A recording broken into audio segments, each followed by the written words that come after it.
మీనాక్షి సుందరేశ్వరుల దివ్య క్షేత్రంలో ప్రతినిత్యం ఉత్సవ శోభ కానవస్తుంది.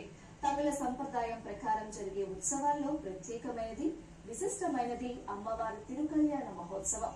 తమిళ మాసాల్లో మొదటిదైన చిత్తిరై మాసంలో ఉత్తర నక్షత్రం రోజున స్వామి అమ్మవార్ల కళ్యాణోత్సవం నేత్రానంద భరితంగా జరుగుతుంది. అమ్మవారికి మాంగళ్య ధారణ జరిగే సమయంలో ముత్తైదువులు ఈ సమయంలో తమ మెడలో కొత్త పసుపు తాడు కట్టుకోవడం మధురై క్షేత్రంలో మాత్రమే కనిపించే ప్రత్యేక సంప్రదాయం. నిత్యం వేలాది మంది భక్తులతో కలకలలాడే మధురై క్షేత్రం తమిళ సంప్రదాయానుసార చిత్తిరై మాసంలో మాత్రం లక్షలాది భక్తులతో కిటకిటలాడుతుంటుంది. ఈ క్షేత్రంలో నిత్య కళ్యాణం ఉండదు.